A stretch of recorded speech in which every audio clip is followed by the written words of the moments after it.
सम्पूर्णमा नमस्कार।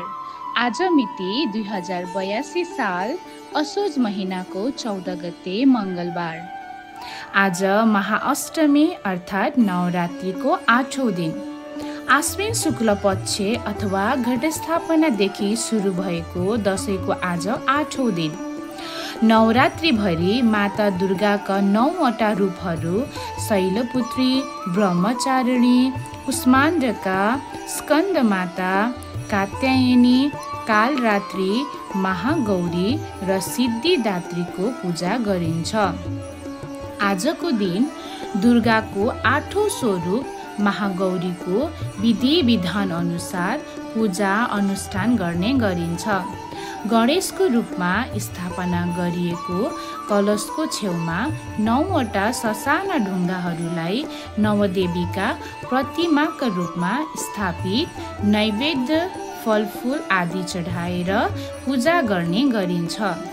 घटस्थापनाका दिन वैदिक परम्परा अनुसार स्थापना गरिएको कलश जमरा राखिएको ठाउँमा आज विधिपूर्वक पूजा अर्चना गर्ने भएकोले आजको दिन शक्तिपीठ, दशैंघर अनि विभिन्न मन्दिरहरूमा विशेष घुइँचो रहन्छ। आज मध्यरात देवीहरूको विशेष पूजा अनुष्ठान हुने गर्छ, जसलाई कालरात्रि पनि भनिन्छ। शक्तिकी महास्वरूप महागौरी र भद्रकाली स्वरूपको अनुष्ठान गरिसकेपछि आजको दिन बलि दिने चलन छ। यसरी बलि दिँदा बोका, कुखुरा, हाँस आदि चढाउने चलन छ भने शाकाहारी र बलि दिन नहुनेहरूले कुबिन्डो, घिरौला आदि फलफुललाई जनावरको स्वरूपमा बलि दिने गर्दछन्।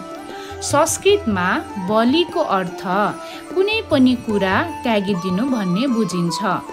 आजको दिन हामी पनि आफूमा रहेको रिस, राग, मोह, ईर्ष्या अनि घमण्डको बलि चढाएर एउटा असल मानव बन्ने प्रण गर्न सिकौँ भन्दै हाम्रा विद्यार्थी भाइ बहिनीहरू, अभिभावकज्यूहरू, शुभचिन्तक तथा समस्त नेपालीहरूमा महाअष्टमीको हार्दिक मङ्गलमय शुभकामना व्यक्त गर्दछु।